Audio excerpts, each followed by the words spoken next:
Okay, fuck.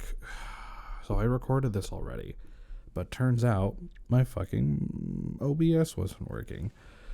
Don't you love that when that happens? Anyway, welcome to the Rashid Report. My name is Yusuf Rashid. You might be wondering, Yusuf, why are you in a Bruins jersey today? It's because there's big Bruins news. We'll get to that, though. So, first things first, I want to talk about some injuries that have been going on because I feel like the preseason was way too long. David Reinbacher, the defenseman, 5th overall pick from the 2023 NHL draft, has it's just been revealed that he's going to be out for the next 5 to 6 months after undergoing surgery.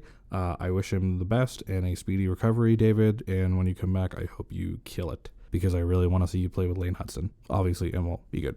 The other thing, too, is Patrick Laine, also of the Montreal Canadiens. No revelation of the injury yet, but he took a horrible knee-on-knee hit from Cedric Perret of the Toronto Maple Leafs during a preseason game just a few days ago.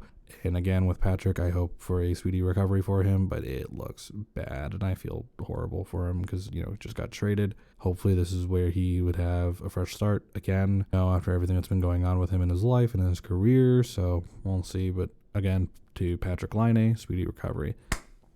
Let's talk about the Bruins. Welcome to the Rashid Report. Again, my name is Yusuf Rashid, where we talk about all things sports, and as much as I have to talk about the Lions and then get ready for the Detroit Tigers' first playoff game in 10 years.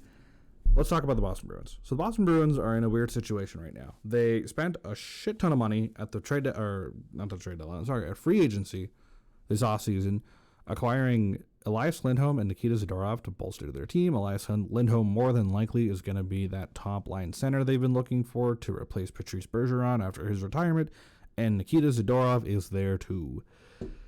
Somehow, they did all this without thinking to lock down a goaltender. Now, as far as goaltenders go, the Boston Bruins currently have what's his friggin' name? Joonas Korpisalo. I couldn't remember his name for a minute. I don't know why.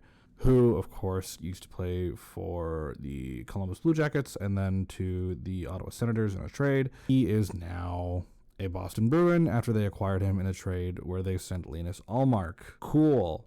The problem is you already had a guy who is your stud goalie. So what about him?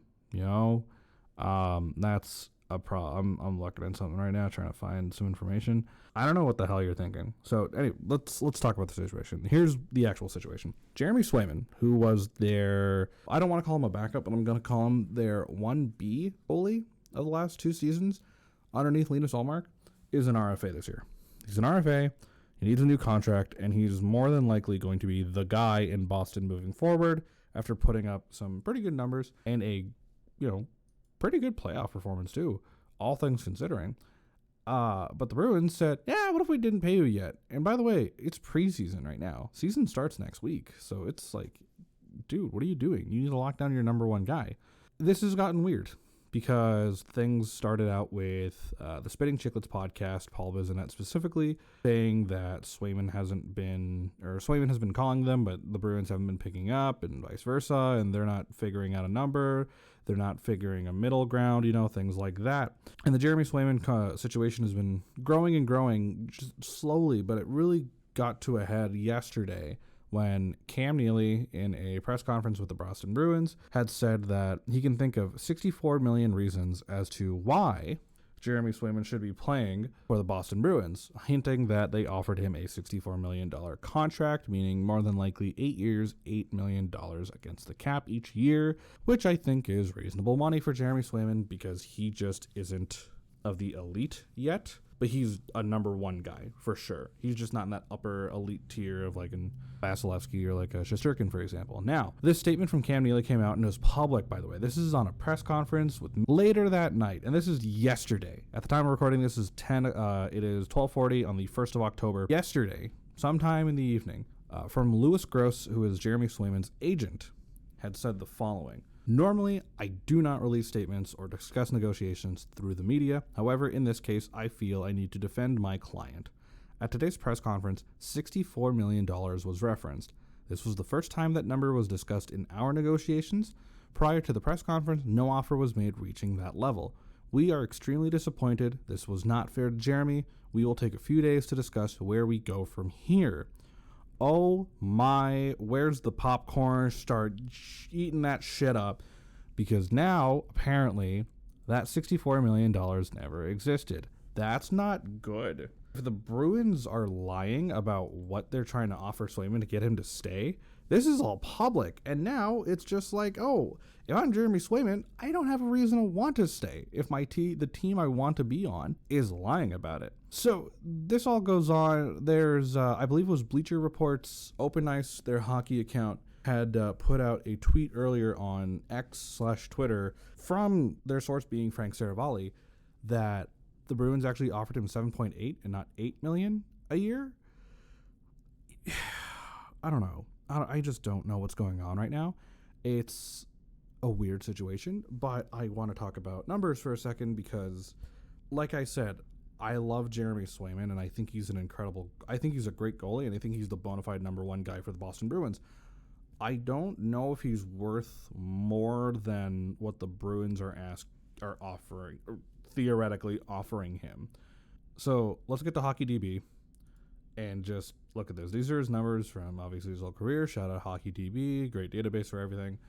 2022-2023 season. This is not his first major season, but this is the year he won the Jennings with Linus Ullmark when they had that record-setting, points and wins records broken, and then choked in the first round.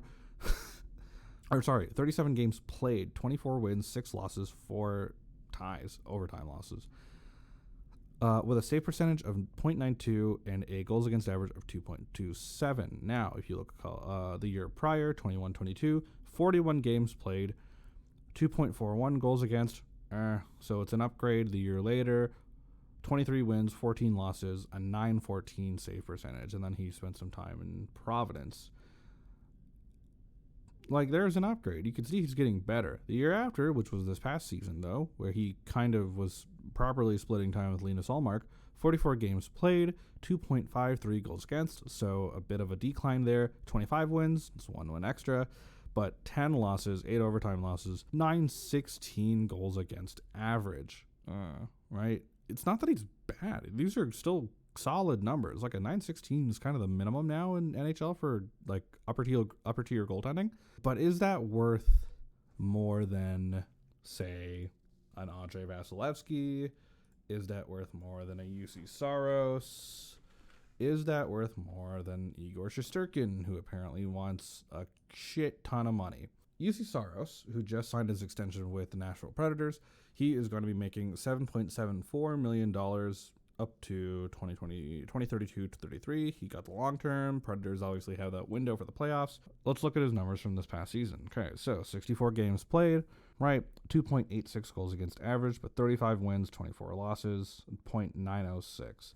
Look at the year before that, 64 games played again, 2.69. Here's the thing, though, right? You're probably thinking to yourself, Yusuf, why are you bringing this up? Even though there's a humongous difference. The difference is Saros has played a majority of the season. Not like almost half or just over half. Saros has played 60-plus games in a season these last 3 years when he took over the starting spot. 67 games in 21-22, .264. Like, yes, those are not great goals against numbers, but his save percentage, .918, .919, .906. Now, .906, maybe not great in comparison. Again, he has the longevity. He has shown that he is a starter, and he's a fucking good starter at that.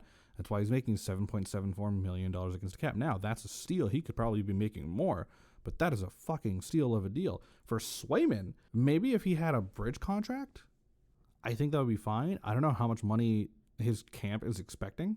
Maybe it's more than 8. Maybe it's more than 9.